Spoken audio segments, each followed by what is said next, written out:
Hi, I'm Lane Trindle, and I'd like to talk about my grandpa who was in the service. He was in World War II in the Marines, and then later on he was in the Iowa National Guard. Now, I'm not a history buff. I haven't done a lot of research on this, and because my grandpa died when I was only 11 and my grandma didn't like talking about it, I didn't really know much about my grandpa. All I knew was he shined his boots a lot. He had a whistle. I ironed his handkerchiefs, and he worked a lot. And then I knew once in a while he would talk about going to Camp Dodge. So that's about all I really knew.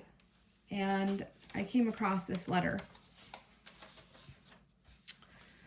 This is a newspaper article honoring the past, 1943 World War II. And it was printed in the Hometown Weekly in Knoxville, Iowa. My grandpa was born in 1925 in Knoxville, and he passed away in 1983 from blood and bone cancer. And there are some typos in this, so just bear with me as I try to get it corrected as I read through it.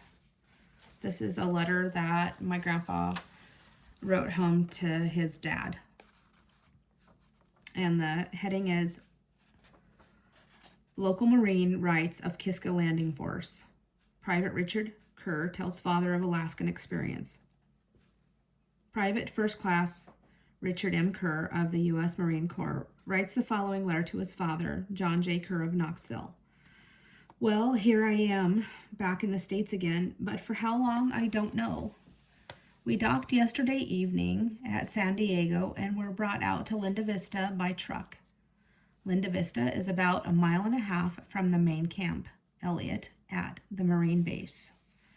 When we started back, the major promised us at least 15 days, but now all furloughs have been canceled, so it doesn't look as though I'll get home for some time.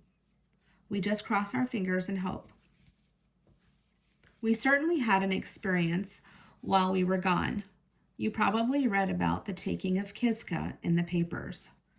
Myself and about 100 other Marines were in on that. There were 57 Marines working with the Canadians directing naval gunfire, while 40-some of us were supposed to direct aircraft in dive bombing, strafing, and the likes of that.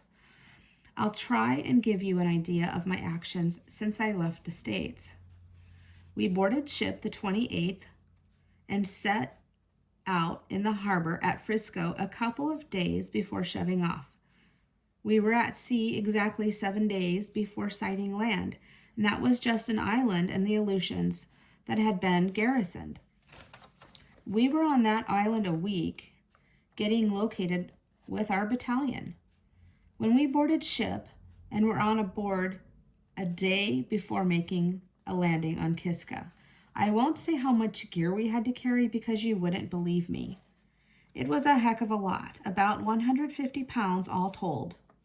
Monday, after landing, we worked our way to a designated hill. The going was so rough that it took us until 5 p.m. to get there. Then we ate a K ration, our first meal that day, then pushed on until 11:30 before stopping for the night. We dug foxholes and started standing guard in shifts. I managed to get 3 hours of sleep that night, and they were wet hours too. My sleeping bag was soaked through.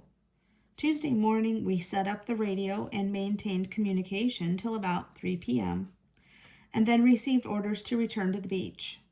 We got back to the hill where we stopped the first time on Monday evening about 2 o'clock and spent the night there, pushing on to the beach the next morning. About noon on Wednesday, we boarded a ship again. After 2 days aboard that ship, we transferred to another ship and waited 2 days for the rest of the Marines to get aboard, then shoved off for the States. Your loving son, Dick.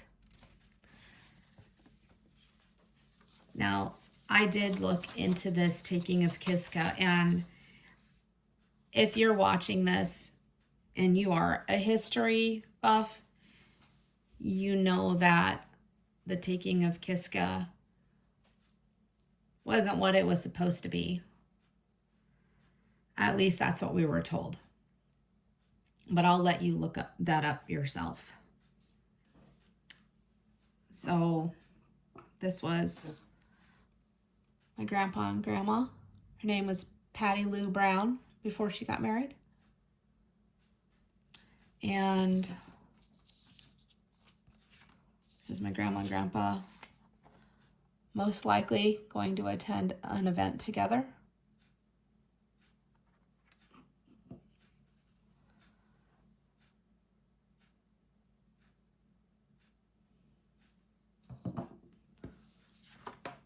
My grandma and grandpa had 2 children.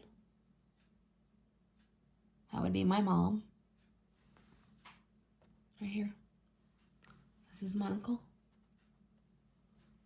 They've both since passed away. So, something else that I have. My husband and I did a house clean out job. A local man, the town that I'm from, he had passed away and the house had been empty for a while. And his wife had passed on before that. But I found some interesting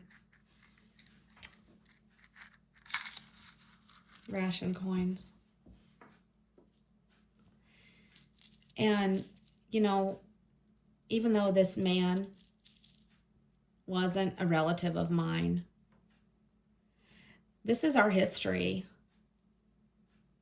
And to know that my grandpa, my grandma, this was their time.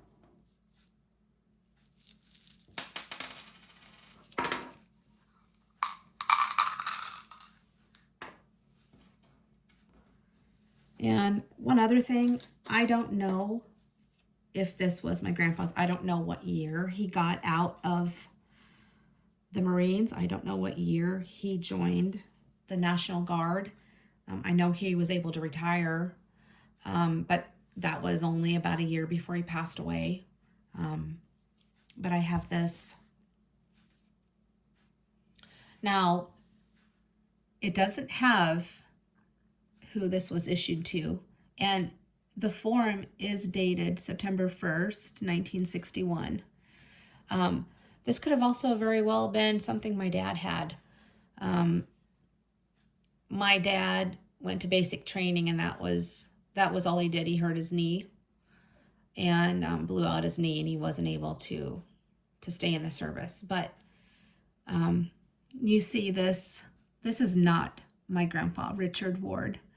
It says he was a captain, and he's the authorizing official.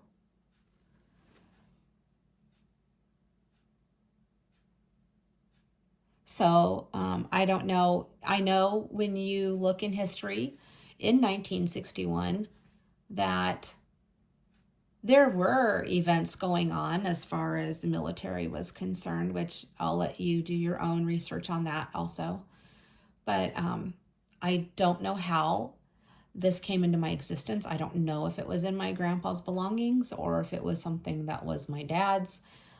Like I said, it's not even got a name on it as to whose it was. The back, and it's, of course, it's laminated. But anyway, I have no opinions or comments on this.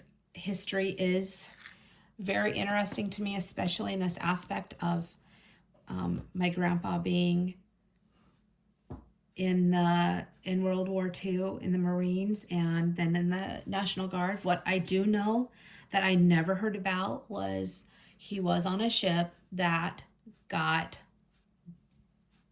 shot, got blown up. I know he had to jump ship, and that's all I know. But I would welcome any comments if anybody has any information, if anybody knows my grandpa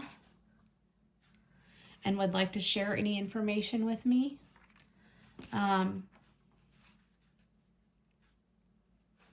Whether it was his time in World War II in the Marines or his time in the Iowa National Guard.